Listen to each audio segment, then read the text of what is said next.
আজ আমার কাছে একটি পেশেন্ট আসে, তার নাম নয়ন।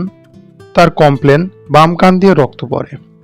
রক্ত আসার কারণে সে অনেক ভয় পেয়ে যায় এবং আমার কাছে আসে।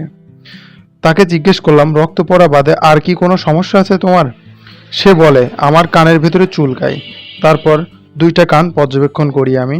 দুই কানের ময়লা বা ওয়াক্স আছে, সাথে বাম কানে ল্যাসারেটেড ইনজুরি দেখতে পাই।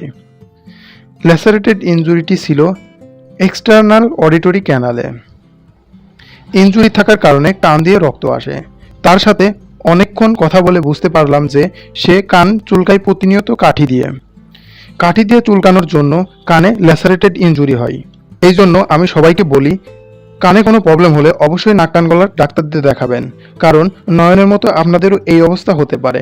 সে যদি কান না চুলকিয়ে একজন ডাক্তারকে দিয়ে দেখাতো, তাহলে আজ তার এই ইনজুরিটা হতো না।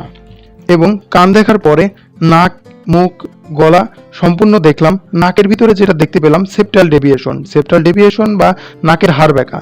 নাকের হাড় ব্যাকা থাকার ফলে তার নাক মাঝে মধ্যে বন্ধ হয়ে যেত, ফলে তার মাঝে মাঝেই ঠান্ডা লাগতো। স্বাভাবিক মানুষের তুলনায় তার ঠান্ডা লাগতো বেশি।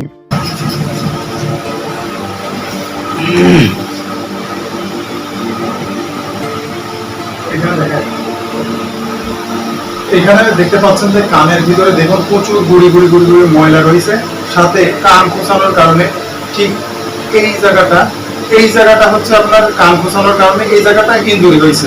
ইনজুরি হওয়ার কারণে এইখানটা দিয়ে আপনার ব্লিড করে, যখনই আপনি কান খোঁচান ওইখানকার যে কালো যে রয়েছে এই জিনিসটা সরে যাওয়ার ফলে এখান দিয়ে রক্ত বেরোয়।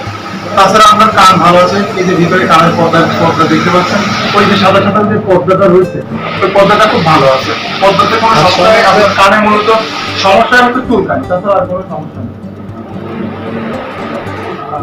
এবার আমরা এই কান দেখি। এই কানেও আছে, কিন্তু ওই কানের মতো অত নাই, কম, অল্প একটু কম পরিমাণের আছে। আপনি একটু ওইখানে দেখান, ডিসপ্লেতে দেখেন এখানে কি অবস্থা। তবে বেশি কিছু না, আপনার অল্প কিছু ওষুধ প্রেসক্রাইব করে দেবো, এগুলা খেলে পরে আপনার সমস্যার সমাধান হবে না। এর জন্য কোনো কিছু নাই, খুবই সামান্য সমস্যা হয়েছে, ঠিক হয়ে যাবে।